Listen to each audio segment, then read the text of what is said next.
guys, so today is day 8 and I slept a little bit longer just to make sure I'm ready for day 8. And what I've decided to do is I'm probably not gonna cut a video every day because it's repeating itself, right? I mean, the training is repeating itself. It's probably gonna be 2 to 3 days in one video. And then I'm gonna try to add something in of value, because otherwise you're gonna get bored by watching something which is over and over the same thing. Just heads up. So in this video, I'm not sure what's coming because I just woke up, but stay tuned.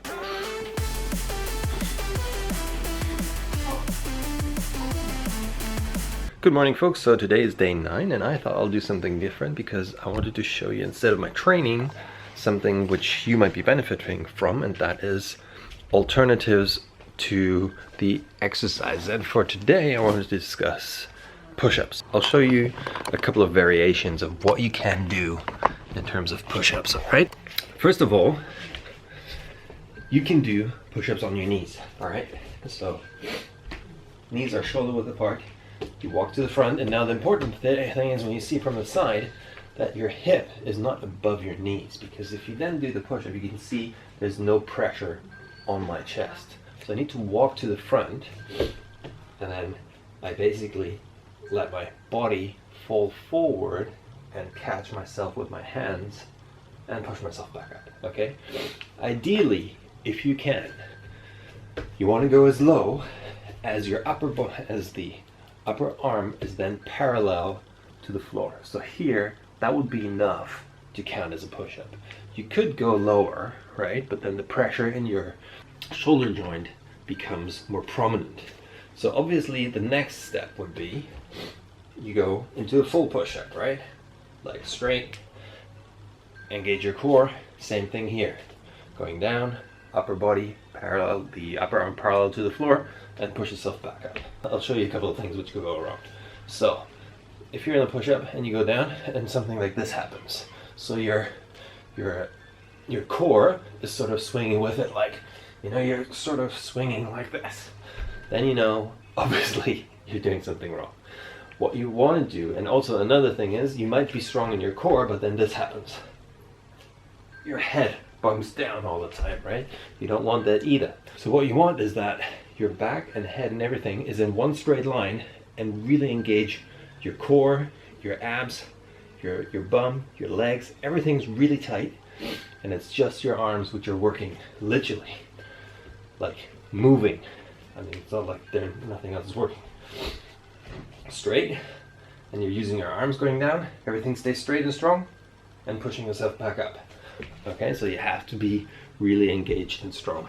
Now, one thing that is also important is that you're not in this position, that your arms are further away than your shoulder, like this, and you're doing it like this. Okay, so that also makes it easier because you're kind of getting into this banana shape with your hands and your feet, and that position makes it easier to hold it. Okay, so what you want is that your hands are underneath your shoulder, or ideally where your sternum is. Okay, so instead of this here, you want to be more like that. Okay, so your chest is above your wrists, and then when you go down, you want to make sure that when you lower yourself down, think there's a line between your hands and it's touching the middle of your chest, and then you push yourself back up. Your elbows, they shouldn't be turning to the front as well. When you're here and you go down, your elbows, they don't go to the front like this. Okay, when I do the push-up, my elbows, they don't go up here. If they don't go down here, what they do is they if you see yourself from the back, it's like an arrow.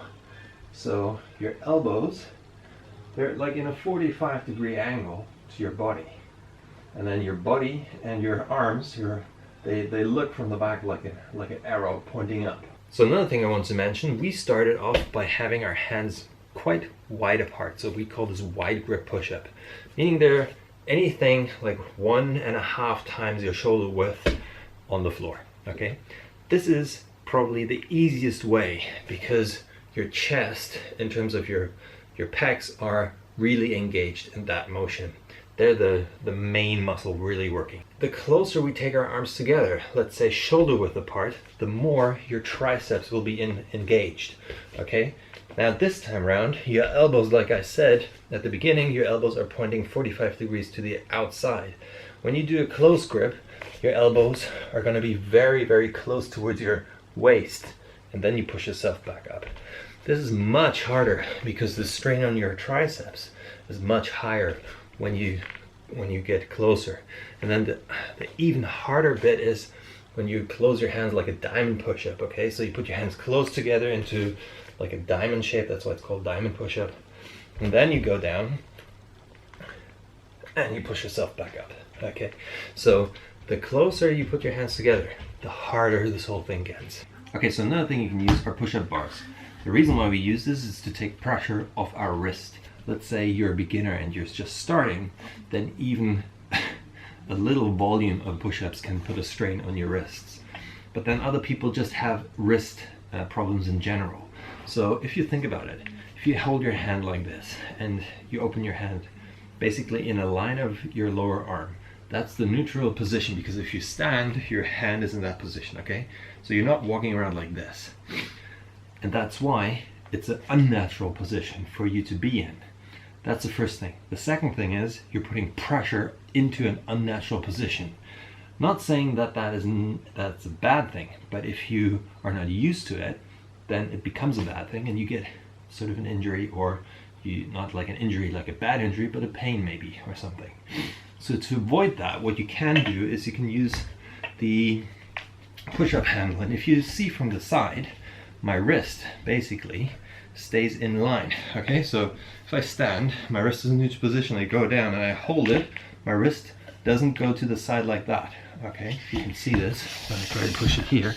So my wrist is straight like that, and it's not like this pointing down like when I would do the push-up. So it literally is straight, and therefore doing push-ups on a handle like this is very easing for your wrists, okay? So same thing here, you can do push-ups, you can put them into a wide grip, and then you might need to do it a little bit in an angle as well, so you do like a 20 to 45 degree angle when you do your push-up and come back up. Obviously this is also a little bit easier because it's 20% or 20 centimeters higher off the floor, so I'm a little bit in an incline, elevated, therefore this way of doing push-up is easier. So what could you do to ease it off or to make it harder again is you can put your legs on something higher, okay? So you're basically in an incline or on the way down. So this makes this whole thing a little bit harder, right?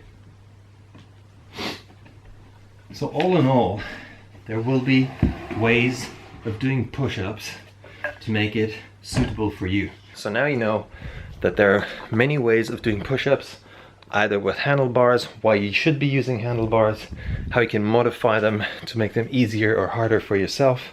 On, 1, on, 2.